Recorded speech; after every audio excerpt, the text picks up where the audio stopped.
been in church before and heard some sayings that you're like, that sounds kind of good, but I'm pretty sure it's not the Bible. Things like godliness is next to cleanliness, or God helps those who help themselves. Things like that we'll label false teaching. And false teaching is not something new. Paul talked about it back in the Old Testament. Or in the New Testament, sorry, not the Old.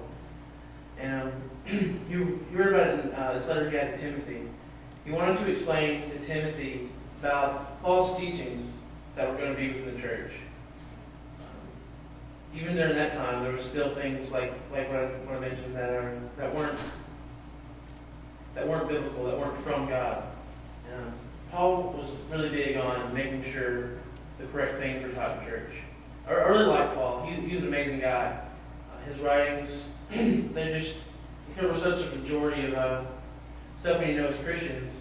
And the book of Timothy is no different. He really cared that Timothy knew these things to carry on. Paul was about to be executed when he wrote this letter to Timothy. And excuse me. And he wanted Timothy to have everything that he needed, all the knowledge, to carry on the ministry, to make sure that God's church was going on like it should be, and that it wouldn't become corrupt and something that false teaching wouldn't enter the church.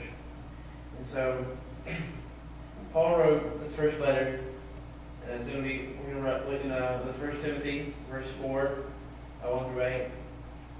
So before this, Paul had been talking about, he'd been writing about false teachers in the church. He explained what true teacher he'd look like.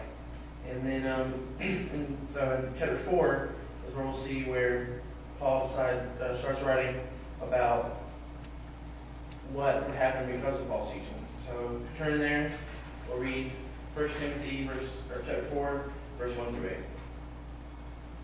Paul writes, "The Spirit clearly says that in later times some will abandon the faith and follow deceiving spirits and things taught by demons.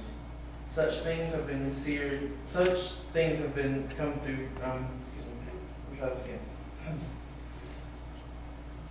The Spirit says that in later times some will abandon the faith and follow deceiving spirits and things taught by demons. Such teachings come through hypocritical liars, whose consciences have been seared as hot irons. They forbid people to marry and order them to abstain from certain foods, which God created to be received with thanksgiving by those who believe and who know the truth.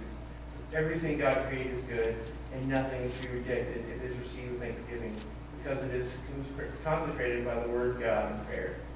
If you point these things out to your brothers, you will be a good minister of Christ Jesus, brought up in the truths of faith and the good teaching that you have followed. Have nothing to do with godless myths and old wives' tales. Rather, train yourselves to be godly. For physical training is of some value, but godliness has value for all things, holding promise for both the present life and the life to come." So as we look at verse 1, we can see what Paul's saying will happen due to false teaching in the church. People will hear these messages and think they sound good, and they'll follow these false teachers who are not teaching what God is telling them.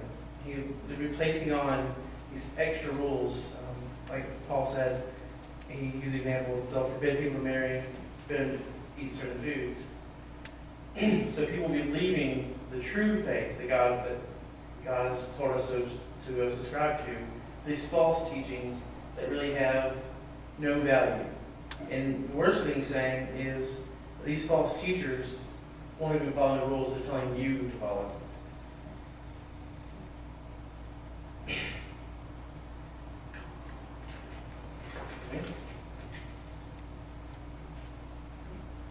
And like you've probably seen on TV, people saying, "Hey, something bad happened to you because you sinned," or "If you do really good stuff, God will bless you. If you send me money, God will bless you." And that is the false teaching that I've seen a lot of people following. They're not following the grace of God, the faith that God presents to us. They're following what these hypocritical teachers are following. I mean, look at these TV preachers. They tell you to give all your money to the church, to just give all your belongings away. When you see them, they've got jets and they've got boats and they've got all this stuff that they're telling you you don't need and you don't have, you shouldn't have. They're being hypocrites.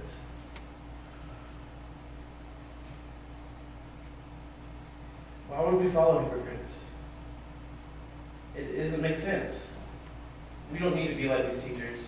Paul is saying, tells us in verse 4 and 5, that we shouldn't be told not to subscribe to things that we shouldn't subscribe to what they're teaching.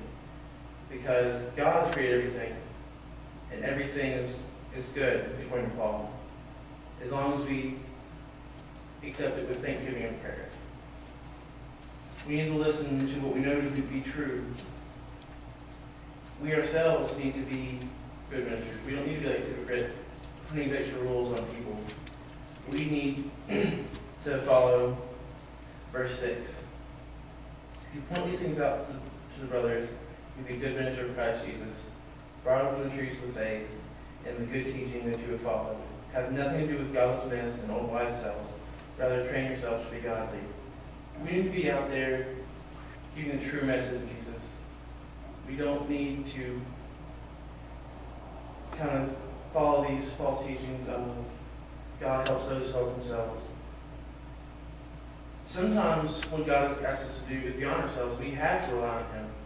And we should be taking that message out to everyone who we speak to. We shouldn't put these extra burdens of just make it think that what we follow is religion